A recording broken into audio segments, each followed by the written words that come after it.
In over 3 decades, I've learned that truly great car dealerships are only great because of one thing: leadership. So I'm sitting down with the great men and women inspiring automotive on TimTalks, automotive leadership and beyond. Welcome everyone to yet another edition of TimTalks, automotive leadership and beyond. And today's special. Today, I'm extremely excited because my guest has become one of my good friends.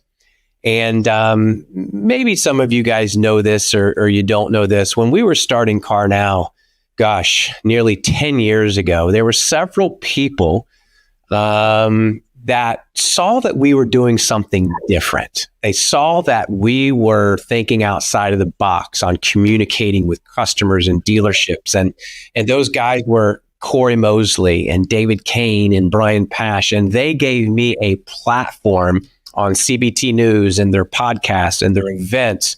And they reached out to me, which was extremely encouraging. And so with the art and the just wanting to give back, I travel the country, guys. I'm on the road almost every single week, and I'm talking to dealers. But at these events, I also have the ability to talk to other vendors and what are you doing? What is new in the space? And I had the privilege to meet Chad Staples several months back, probably 5-6 months ago. And everything that I have heard about Chad, about his company, Elevation Dealer Services, has been nothing short of phenomenal. What they're doing. So this episode is going to be about leadership some, but at the same time, he's doing a little bit different animal as far as reinsurance. So, and what you're doing with your F&I products. So with that, I would like to introduce Chad, founder, CEO, president, all the other accolades of our Elevation Dealer Services. Chad, welcome to the show, brother. Thanks for having me, Tim. I appreciate it. Yeah. So let's talk about, let's dive right into it. A lot of people, and look, when I was on the floor selling cars, I couldn't spell reinsurance and I didn't understand. All I knew is if I sold a warranty that I got a spiff on Saturday, cash in fist. So this episode, we're probably going to market to the GMs out there, the dealers, the people that are in charge of their reinsurance programs. So could you give us what makes Elevation different? So I'm a Martian. I just landed on Earth. The traditional, possible tradition, reassurance, self-insured, that type of thing. Walk us down that road a little bit. But then why the things? And guys, I obviously didn't just talk to Chad. I had the privilege of going to the Final Four with one of the largest dealers in Arizona with Chad, and getting this feedback from dealers that it's different. This isn't just Chad saying this. So lean in as we unpack this a little bit. But Chad, you've got the floor, brother. What makes you guys different? So it all started about 16 years ago when I got into automotive, when I started to learn a little bit about these products. And when I was fortunate enough to become a regional manager at a large warranty admin, I got to see kind of behind the curtain and learn from an administrator side how they would hide fees and take advantage of dealers. And we all know that training is important and income development is the keystone foundation of building an F&I department. And what we've done is we come in and we're just completely transparent with fee structure up front, where there's nothing hidden, where we can talk about that. And when we structure these companies, we structure them based on tailored upon the fact of what the dealer's growth strategy is, what they want to do. And in addition to that, the big game changer is the investment strategy of the overall reinsurance trust account. And so when we've been able to do that, we're just seeing significant gains. And quite frankly, we're building trust and we're building value with dealers at a higher level because we're setting these same goals as some of these large big box administrators. But at the same time, our fee structure is substantially less. So we're saving them hundreds of thousands of dollars a year, if not millions. So basically what you're saying is there historically fees and other things, admin fees and others from the traditional way of doing this is significantly less. Let's talk about the investment strategy and the ability to customize that per se, how aggressive the dealer wants to go with their with their strategy. And, can you unpack that a little bit for us? And maybe the differences, I think it would be, because there's a lot of new GMs and maybe even new owners. There's a lot of things changing hands these days, that the hardcore difference other than the admin fees, is there any? Is it the same? How are you looking at it different? And traditionally, what are those big box companies doing? So great question. So we'll kind of start from the basics. So your typical is your administration fee, right? That's to adjudicate claims and for the administrator to basically handle all the paperwork, file the forms with F&I Sentinel and so forth to get things approved at the state level and with all the different lenders. Additionally, from that, you'll see a typical seeding fee. All that is basically money moving from the administrator to the dealer's reinsurance trust account. So they'll charge a fee, some charge a flat, some charge a percentage. And then you see other fees that come into play, whether it's a loss adjustment expense, a premium tax, and so forth. And so a loss adjustment expense is one that you don't have to charge. And when large administrators do charge us, let's say about 10%, every time you pay $3,000 in a claim, you pay an additional $300 in fees. So when you kind of back all those numbers back into an all-in admin fee, and you're looking at your average loss cost, as we call it, and we look at the average claims and number of contracts you have, and you dial in an average, when you look at that, you'll see how much your actually expenses per car that you're actually selling a contract on, and how much of that's going towards losses or fees. And so when you consider those things, what we're doing is we're coming in, we're reducing about 50% of those fees across the bat. And then in addition to that, what we've also negotiated with an administrator and partnering is you can do up to 50% of the unearned premium in equities, which is huge, because a lot of these large big box administrators, they bootstrap you to, a simple bank's Fidelity style investment fund or a money market or a bond. And quite frankly, you're getting less than 5.5% on that yield. When you work with our wealth advisor that we partner with, the JGP Wealth, that's Jake Withnow, he's getting in the teens on average, if not more. So when you're seeing that, you're talking about compound interest effect and millions of dollars, it exponentially grows over time. So they're able to do more with their money. And we were when we were last in person together, you were talking about a dealership is allowed to set up. Isn't there a cap on each one of these that you can set up? Did I miss that? Is it $2 million a year? What could you take us through a little bit of that? Can you speak to that? Are you allowed to speak to that? Yeah. So with a controlled foreign company, it's an 831B election with the IRS, which means it's a micro captive. Let me write that down. Say it again. 31B. Slow people from Kentucky. 831B. Got it. Okay. Yeah. And as of this year, it's a $2.8 million cap that you can put in there. And so what's great is based on, and there could be a multi-stock class allocation. So let's say you and I own a dealership together. You could do 51%. I could have 49. However you want to structure it, you can do such. And there's no limitation to how many of these you can have. There's just restrictions and rules based on, like, if you own 100% of one, you can't be more of a majority of another or any subsequent from there. So, and there's no limitation to how many of these you can have. And all that 831B is all of the underwriting profits, the reserves from the warranties that are in that investment account are non-taxable until they're earned and you take some sort of dividend or a K1 distribution from that S corp.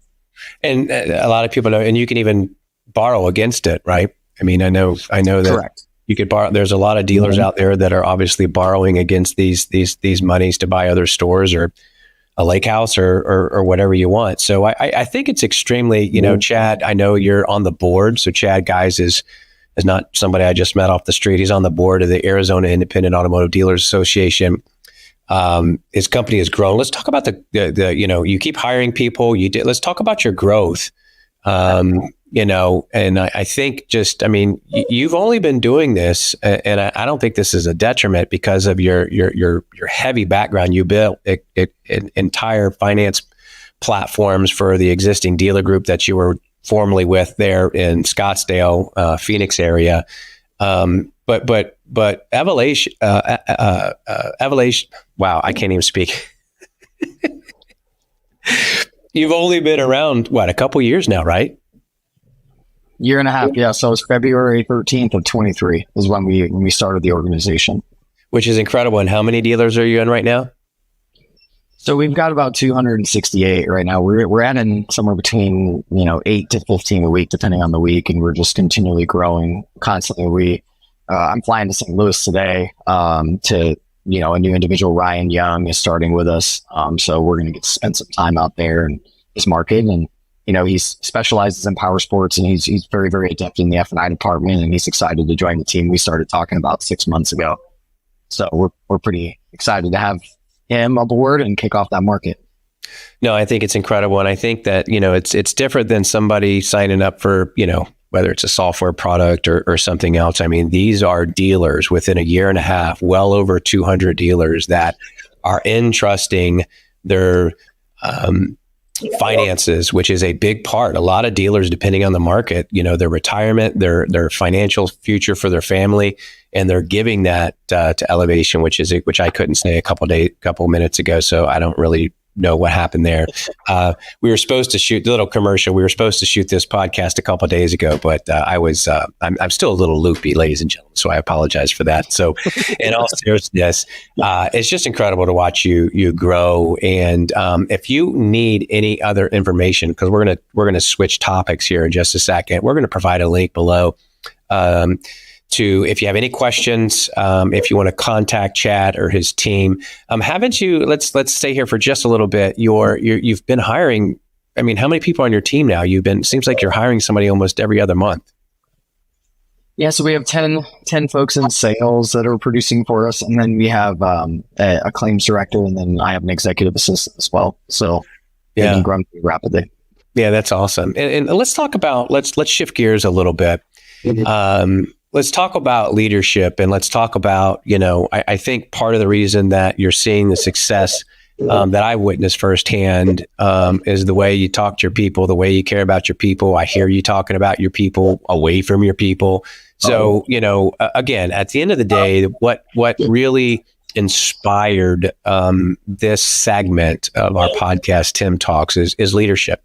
And that is leadership, whether it's in the dealership, that is leadership, whether it's at an outside software company. But let's talk about that a little bit. You've got a little different aspect, not completely, but let's just talk about your values and how you want to build your company. And I would argue part of the reason that you're seeing the growth that you're seeing.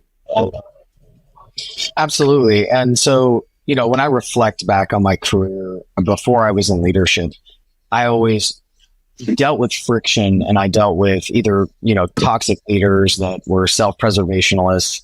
And as a strong believer in my faith, I've always embodied this servanthood in heart. And so I would always go above and beyond to help colleagues or to train people up and to help them get better. Right. And that's just because I cared. I was always competitive, but I wanted to see the rising tide raise all boats. And so I always swore to be the leader I wish I had. Rather than someone taking advantage of me some years ago, he would have me on sales calls. I would close a deal, then he'd take credit, and I wouldn't get paid on it or what have you. And so it got to a point to where once I was in a leadership position, at a large warranty administrator, and I ran a team, we created our own micro culture within the organization where we were intentional about, being with each other, having these deep conversations, making sure we showed love to one another.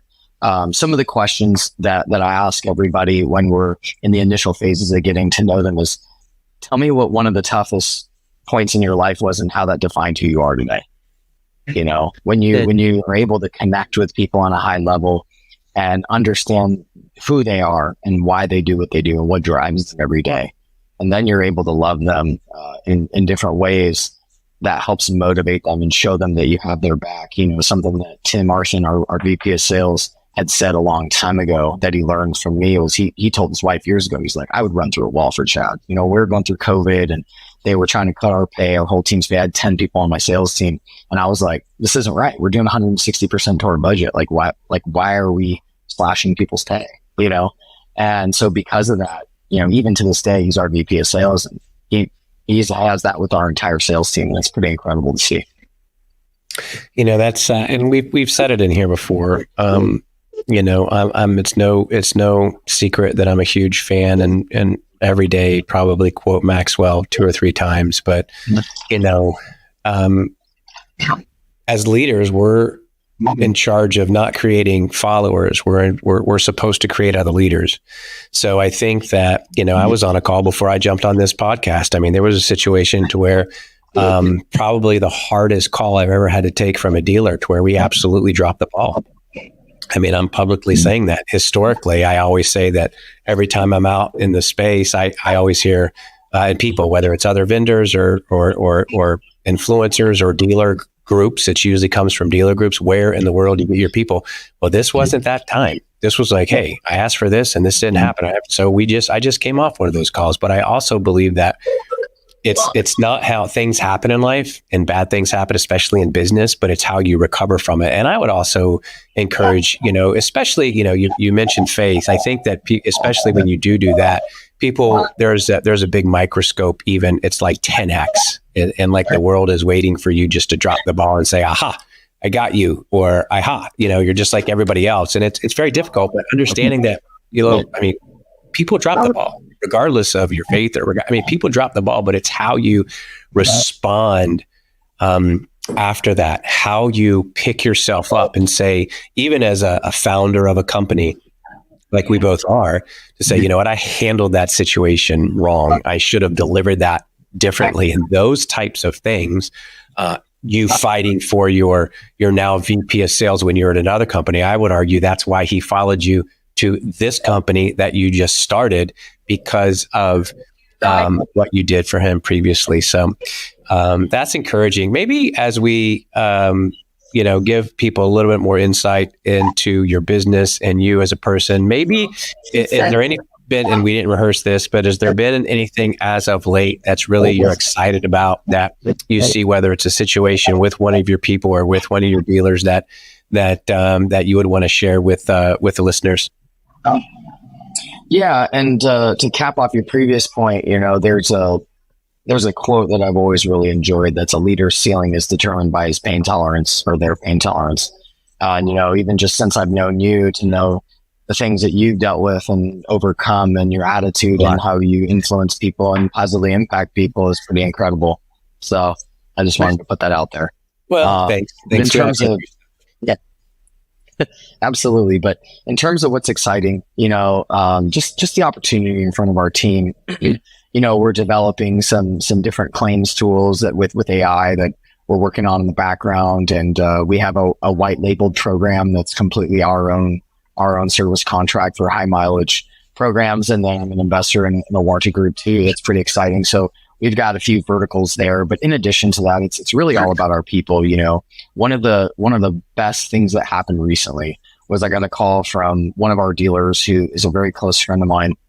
And, I always take those calls, right? And they call, it's to me, doesn't usually call our people. And it takes time to kind of get the clients trained to call your folks, because they're the ones supporting them. And, Sean Mickish, who works for us, he was a general manager at a Cadillac store out of Omaha, Nebraska. And then he moved to Arizona, worked for Ally Financial on the product side for about 4 years. He started with us at the end of last year. And Sean's already adept in the space, understands the program, right? And he's been working with us since. And just to hear the affirmation of, I know how hard Sean works, I know his value, but to hear it, that the dealer sees it and the dealer says, I got to tell you, he's incredible. I mean, for me, I get emotional about that stuff, because I know I pour into these folks day in and day out, support them, take care of them, make sure that they have what they need financially, that they have the support and the time off that they need to be there for family and so forth. And so when I hear that, I'm like, it just affirms that I have the right people involved, and that's some of the stuff that I'm the most excited about. That's extremely encouraging, especially when you have, I think something that's unique with our company and your company, when you've got ex GMs and we've got ex dealer principals, and you've got ex people that have had big time jobs that want to join what you're doing. And I've said it over and over again. It's to quote Maxwell again, it's the law of attraction. There's something happening with this Chad guy. There's something happened with Elevation. There's something happening with Carnell. There's something happening there. Right. And then it's the law of not only attraction, but the law of duplication. Then you duplicate that process over and over again. And then hopefully you duplicate that process to where people that are watching you are seeing when you drop the ball, on hopefully the seldom occasion that the ball is dropped, how do you overcome fumbling of the ball? Listen, Chad, it has been great just unpacking that. We are going to provide links below that you can click on, that you can get more information about Chad and what he's doing different in the space, the fact that he's growing as quickly as he's growing, you may want to pay attention. Maybe you are using, and again, I've got friends all over the space that are part of those bigger companies, but if you're using someone like that and you're just interested, I would encourage you to click the link, have a conversation with Chad. And this is what I know, because I've been with dealers that Chad was with, that we happen to be physically in front of, that didn't have his business. And he said, look, I'll do a evaluation for free and see if there's, and it's not anything negative. It's not anything. He'll say, I'll see where the fees are. I'll see where you may or may not be losing money or the possibility to make money. And I'll give you an assessment. And Chad, I would argue that I would assume you continue to do that for everybody, not just the person that we happen to go to the game with. Right. So, the fact that you are here, let's do an assessment. Isn't it worth, ladies and gentlemen, lean in a little bit. Isn't it worth just to see? And the best part about life and the best part about doing business with people that you like and that you can trust and that has your best interest in mind. Chad, is there anything that you want, as we land the plane, as I like to say, is there anything that you want to leave with the listeners? And again, this is mainly it's a leadership talk, but it's also if you want more information, a GM owner, there's something here, guys. I'm telling you, there's something here. You might want to lean in. I've got a lot of friends of mine that own stores. I'm going to send them this link. What do you want to tell those people that might be sniffing around about making a change, or why that they should at least give you a shout? Well, a couple of things. When we do these evaluations, number one, if you stay with your current provider and we get you a better deal, then we did our job, right? The second thing is whenever anybody looks at these type of evaluations, it's a pain in the neck and it's a process, and we understand and respect that. We're not expecting someone to just switch immediately. But what we are looking to do is expose some transparency. And in a time right now, which the stock market's down pretty significantly, and we see that margin compression has been an issue. We see that affordability is a challenge, and it's never been more important with all of these factors to pick up every dollar you can. And when you can expose these fees and realize the negative impact it has on your compound interest effect and your reinsurance company, having a secondary higher mileage service contract protection program that allows you to expand your inventory, because that customer base that cannot afford that brand new car today, 5 years from now, should be able to, and you want to be able to retain and capture those customers. So we have a myriad of different programs that provide value and why buy here's to where that'll be a differentiator for your dealership. And so I just want to say I'm grateful for the time and your friendship and being on this with you today. Awesome. Thank you, Chad. And again, like I said, I want to give back my buddy Corey Mosley, David Kane, Brian Pash. You guys all gave me a shot. All of you, in 2015. And because we were doing things different and Chad's doing things different, I wanted to give back. Call my friend Chad just for an evaluation, just to see where you're at. Ladies and gentlemen, thank you so much for taking a few minutes of your time today for our new series, Auto Leadership and Beyond. Because at the end of the day, it is about leadership. The speed of the captain, the speed of the boat, and that has never been more real with everything going on in the space. Election year, all the drama, everything that's going on, to stay focused and not waver in where we're going. Smart guy once said, your direction always determines your destination. So let's continue to make sure that we are headed in the right direction, that we don't get sideways, and that we want to continue to keep the main thing. Ladies and gentlemen, it's been Tim Cox. Thank you for joining Tim Talks. As we always say, we don't claim to be the smartest person in the room, but as we always say, no one is smarter than everyone. We will just keep trying to get better together. Thank y'all. We'll see you soon.